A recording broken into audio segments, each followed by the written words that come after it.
Title: Arsène Lupin. Author: Edgar Jepson. Arsène Lupin. By Edgar Jepson and Maurice Leblanc. Chapter 10. GUERCHARD assists leaving a policeman on guard at the door of the drawing room. Formery. The Duke and the inspector set out on their tour of inspection. It was a long business.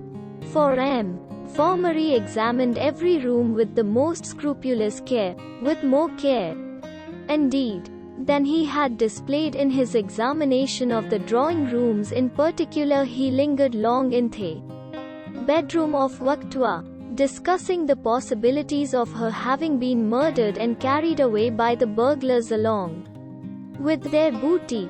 He seemed, if anything, disappointed at finding no blood stains, but to find real consolation in the thought that she might have been strangled. He found the inspector in entire agreement with every theory he enunciated, and he grew more and more disposed to regard him as a zealous and trustworthy officer. Also, he was not at all displeased at enjoying this opportunity of impressing the Duke with his powers of analysis and synthesis. He was unaware that, as a rule, the Duke's eyes did not usually twinkle as they twinkled during this solemn and deliberate progress through the house of Gournay Martin. Formery had so exactly the air of a sleuth hound, and he was even noisier, having made this thorough examination of the house. Formery went out into the garden and set about examining that. There were footprints on the turf about the foot of the ladder, for the grass was close clipped, and the rain had penetrated and softened the soil, but there were hardly as many footprints as might have been expected, seeing that the burglars must have made many journeys in the course of robbing the drawing rooms of so many objects of art, some of them of considerable weight. The footprints led to a path of hard gravel, and Formery led the way down it, out of the door in the wall at the bottom of the garden, and into the space round the house which was being built. As Formery had divined, there was a heap, or, to be exact, there were several heaps of plaster about the bottom of the scaffolding. Unfortunately, there were also hundreds of footprints. Formery looked at them with longing eyes, but he did not suggest that the inspector should hunt about for a set of footprints of the size of the one he had so carefully measured on the drawing room carpet. While they were examining the ground round the half-built house, a man came briskly down the stairs from the second floor of the house of Gournay Martin. He was an ordinary-looking man, almost insignificant, of between 40 and 50, and of rather more than middle height.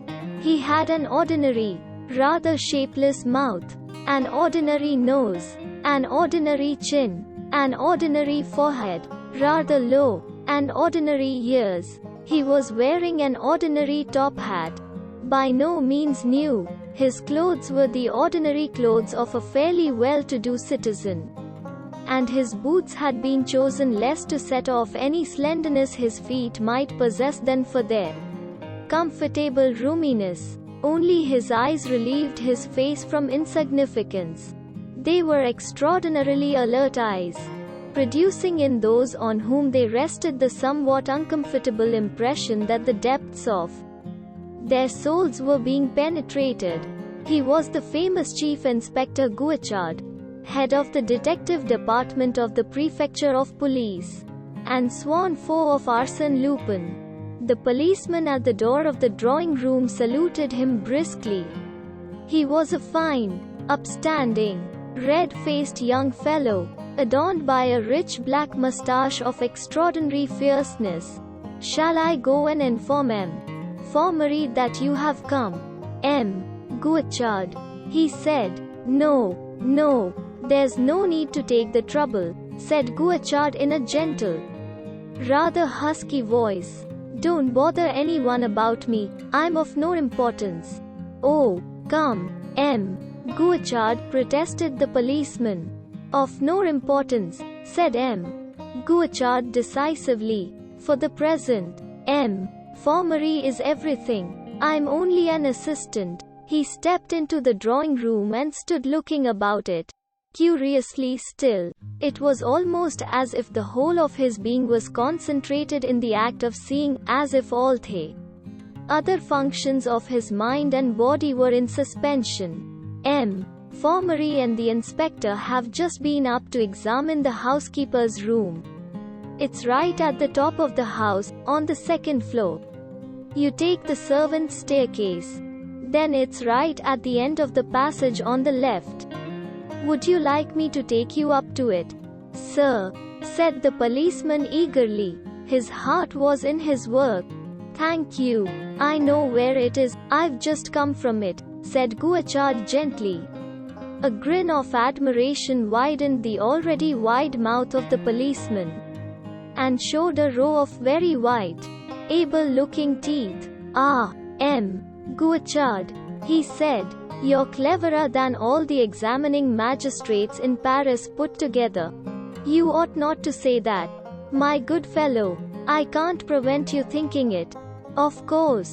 But you ought not to say it," said GUERCHARD with husky gentleness. And the faintest smile played round the corners of his mouth. He walked slowly to the window, and the policeman walked with him. "Have you noticed this, sir?" said the policeman, taking hold of the top of the ladder with a powerful hand. "It's probable that the burglars came in and went away by this ladder." "Thank you," said GUERCHARD. "They have even left this card table on the windowsill," said the policeman. And he patted the card table with his other powerful hand. Thank you, said GUERCHARD. "They don't think it's Lupin's work at all," said the policeman. "They think that Lupin's letter announcing the burglary and these signatures on the walls are only a ruse." "Is that so?"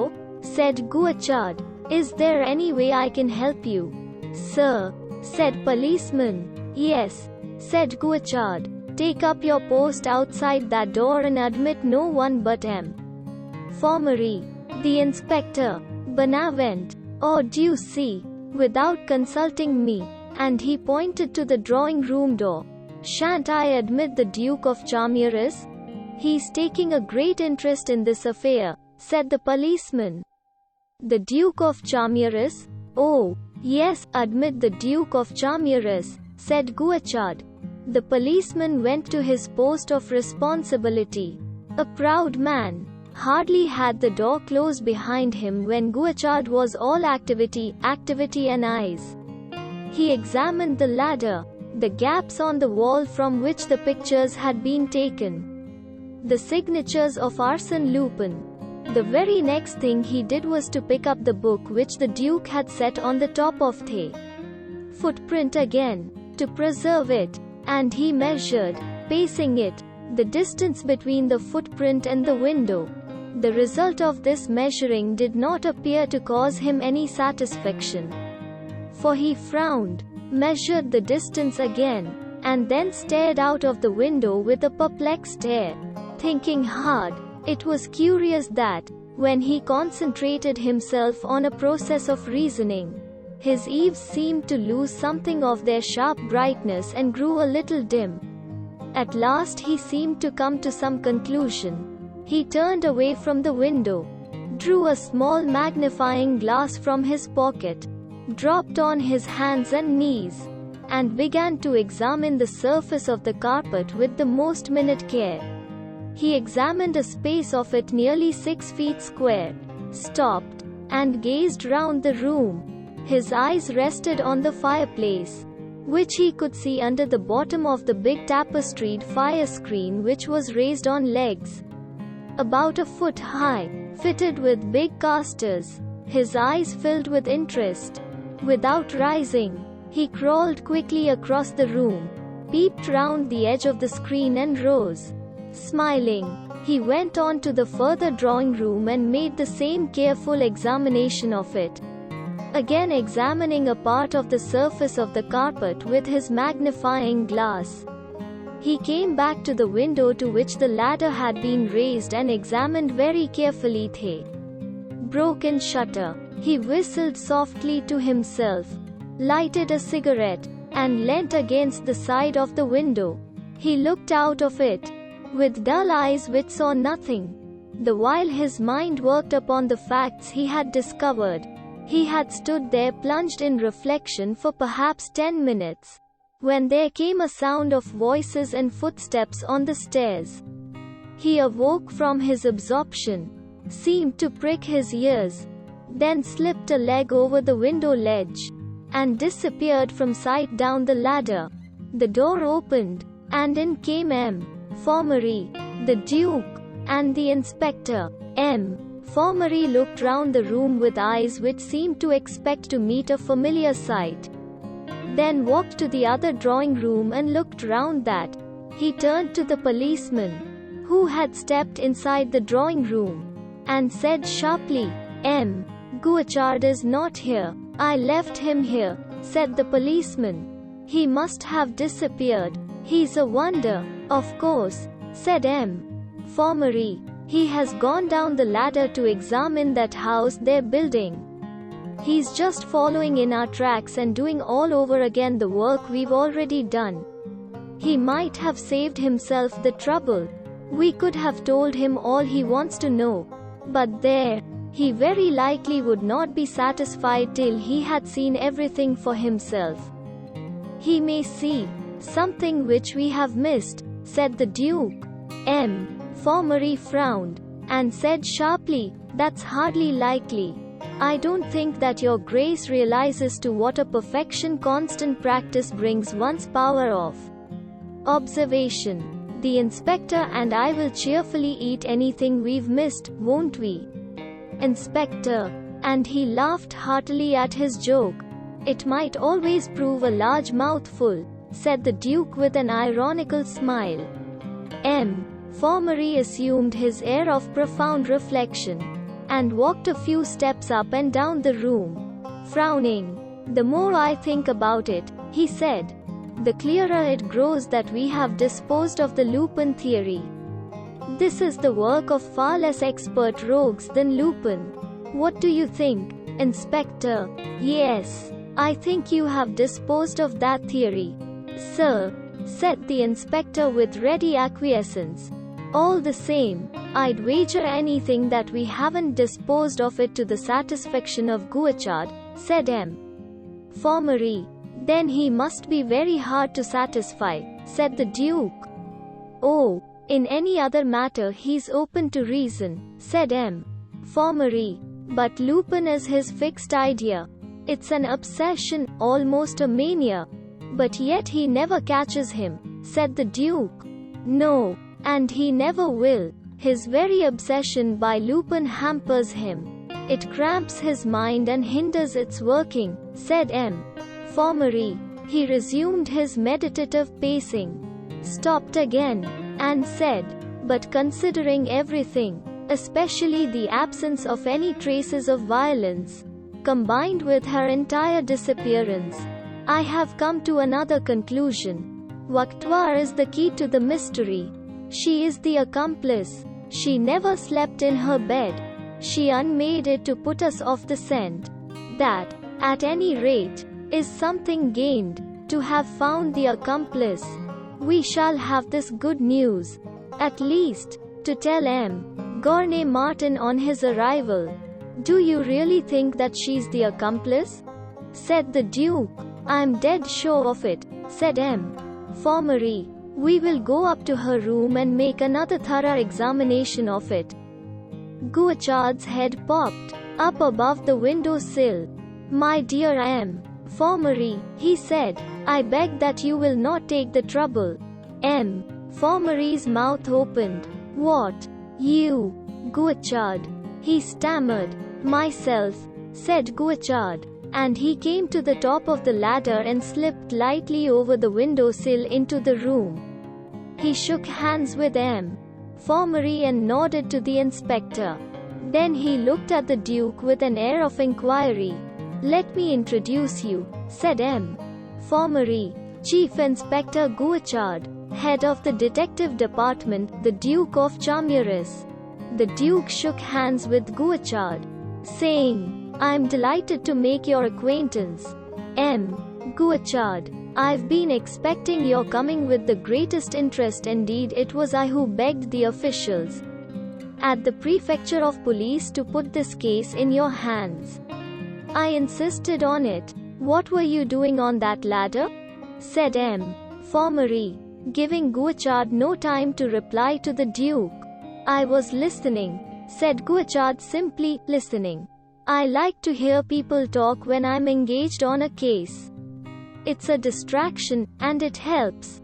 I really must congratulate you, my dear M. Formery, on the admirable manner in which you have conducted this inquiry. M. Formery bowed, and regarded him with a touch of suspicion. There are one or two minor points on which we do not agree. But on the whole your method has been admirable, said GUERCHARD. Well, about Victoire, said M. Formery, you're quite sure that an examination, a more thorough examination, of her room, is unnecessary? Yes, I think so, said GUERCHARD. I have just looked at it myself. The door opened, and in came Bonavent, one of the detectives who had come earlier from the prefecture. In his hand he carried a scrap of cloth. He saluted GUERCHARD, and said to M. Formery, I have just found this scrap of cloth on the edge of the well at the bottom of the garden. The concierge's wife tells me that it has been torn from Victoire's dress. I feared it, said M. Formery, taking the scrap of cloth from him. I feared foul play. We must go to the well at once.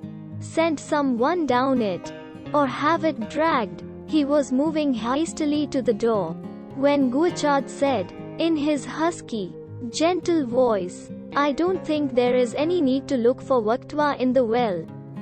But this scrap of cloth, said M. Formery, holding it out to him. Yes, yes, that scrap of cloth, said GUERCHARD. And, turning to the Duke, he added, do you know if there's a dog or cat in the house? Your Grace, I suppose that, as the fiancé of Mademoiselle Gournay-Martin, you are familiar with the house? What on earth, said M. Formery. Excuse me, interrupted GUERCHARD. But this is important, very important. Yes, there is a cat, said the Duke. I've seen a cat at the door of the concierge's rooms. It must have been that cat which took this scrap of cloth to the edge of the well, said GUERCHARD gravely. This is ridiculous, preposterous, cried M. Formery, beginning to flush. Here we're dealing with a most serious crime, a murder, the murder of Victoire, and you talk about cats. Victoire has not been murdered, said GUERCHARD, and his husky voice was gentler than ever, only just audible. But we don't know that, we know nothing of the kind, said M. Formery. I do, said GUERCHARD. You, said M. Formery. Yes, said GUERCHARD. Then how do you explain her disappearance? If she had disappeared I shouldn't explain it, said GUERCHARD. But since she has disappeared, cried M. Formery, in a tone of exasperation. She hasn't, said GUERCHARD. You know nothing about it, cried M. Formery, losing his temper. Yes, I do, said GUERCHARD, with the same gentleness. Come, do you mean to say that you know where she is? cried M. Formery. Certainly, said GUERCHARD. Do you mean to tell us straight out that you've seen her? cried M. Formery. Oh, yes, I've seen her, said GUERCHARD. You've seen her, when? cried M. Formery. GUERCHARD paused to consider. Then he said gently, it must have been between 4 and 5 minutes ago. But hang it all, you haven't been out of this room, cried M. Formery. No, I haven't, said GUERCHARD. And you've seen her? Cried M. For Marie. Yes, said GUERCHARD, raising his voice a little. Well, why the devil don't you tell us where she is? Tell us, cried M. For Marie, purple with exasperation. But you won't let me get a word out of my mouth, protested GUERCHARD with aggravating gentleness. Well, speak, cried M. For Marie, and he sank gasping onto a chair. Ah, well, she's here, said GUERCHARD. Here? How did she get here? Said M. For Marie. On a mattress, said GUERCHARD. M. For Marie sat upright, almost beside himself, glaring furiously at GUERCHARD. What do you stand there pulling all our legs for? He almost howled. Look here, said GUERCHARD. He walked across the room to the fireplace, pushed the chairs which stood bound together on the hearth rug to one side of the fireplace, and ran the heavy fire screen on its casters to the other side of it, revealing to their gaze the wide, old-fashioned fireplace itself. The iron brazier which held the coals had been moved into the corner, and a mattress lay on the floor of the fireplace. On the mattress lay the figure of a big, middle-aged woman, half-dressed. There was a yellow gag in her mouth, and her hands and feet were bound together with blue cords. She is sleeping soundly, said GUERCHARD. He stooped and picked up a handkerchief, and smelt it. There's the handkerchief they chloroformed her with. It still smells of chloroform. They stared at him and the sleeping woman. Lend a hand, Inspector, he said. And you too, Benavent. She looks a good weight. The three of them raised the mattress, and carried it and the sleeping woman to a broad couch, and laid them on it. They staggered under their burden, for truly Vaktwa was a good weight. M. For Marie rose, with recovered breath, but with his face an even richer purple. His eyes were rolling in his head, as if they were not under proper control. He turned on the inspector and cried savagely, You never examined the fireplace, Inspector. No, sir, said the downcast inspector. It was unpardonable, absolutely unpardonable, cried M. For Marie. How is one to work with subordinates like this? It was an oversight, said GUERCHARD. M. For Marie turned to him and said, You must admit that it was materially impossible for me to see her. It was possible if you went down on all fours, said GUERCHARD. On all fours? Said M. For Marie. Yes. On all fours you could see her heels sticking out beyond the mattress, said GUERCHARD simply. M. For Marie shrugged his shoulders. That screen looked as if it had stood there since the beginning of the summer, he said. The first thing, when you're dealing with Lupin, is to distrust appearances, said GUERCHARD. Lupin, cried M. For Marie hotly. Then he bit his lip and was silent. He walked to the side of the couch and looked down on the sleeping Vaktwa, frowning. This upsets everything, he said. With these new conditions, I've got to begin all over again, to find a new explanation of the affair. For the moment, I'm thrown completely off the track. And you, GUERCHARD? Oh, well, said GUERCHARD. I have an idea or two about the matter still. Do you really mean to say that it hasn't thrown you off the track too? Said M. For Marie, with a touch of incredulity in his tone. Well, no, not exactly, said GUERCHARD. I wasn't on that track. You see, no, of course not, of course not. You were on the track of Lupin, said M.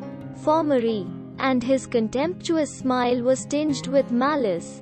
The Duke looked from one to the other of them with curious, searching eyes. I find all this so interesting, he said. We do not take much notice of these checks. They do not depress us for a moment, said M. For Marie. with some return of his old grandiloquence. We pause hardly for an instant. Then we begin to reconstruct. It's perfectly splendid of you, said the Duke. And his limpid eyes rested on M. Formery's self-satisfied face in a really affectionate gaze. They might almost be said to caress it. GUERCHARD looked out of the window at a man who was carrying a HOD full of bricks up one of the ladders set against the scaffolding of the building house. Something in this honest workman's simple task seemed to amuse him. For he smiled. Only the inspector, thinking of the unexamined fireplace, looked really depressed. We shan't get anything out of this woman till she wakes, said M. Formery. When she does, I shall question her closely and fully. In the meantime, she may as well be carried up to her bedroom to sleep off the effects of the chloroform. GUERCHARD turned quickly. Not her own bedroom, I think, he said gently. Certainly not, of course. Not her own bedroom, said M. Formery quickly. And I think an officer at the door of whatever bedroom she does sleep in, said GUERCHARD. Undoubtedly, most necessary, said M. Formery gravely. See to it, Inspector. You can take her away. The inspector called in a couple of policemen, and with their aid he and Bonavent raised the sleeping woman, a man at each corner of the mattress, and bore her from the room. And now to reconstruct, said M. Formery. And he folded his arms and plunged into profound reflection. The Duke and GUERCHARD watched him in silence. This is the end of chapter 10. This book is split into chapters for viewer benefit. For next chapter, click the suggested video or link in the description. Please subscribe for more of such amazing audiobooks. Play the playlist given in the description for autoplay of the entire book.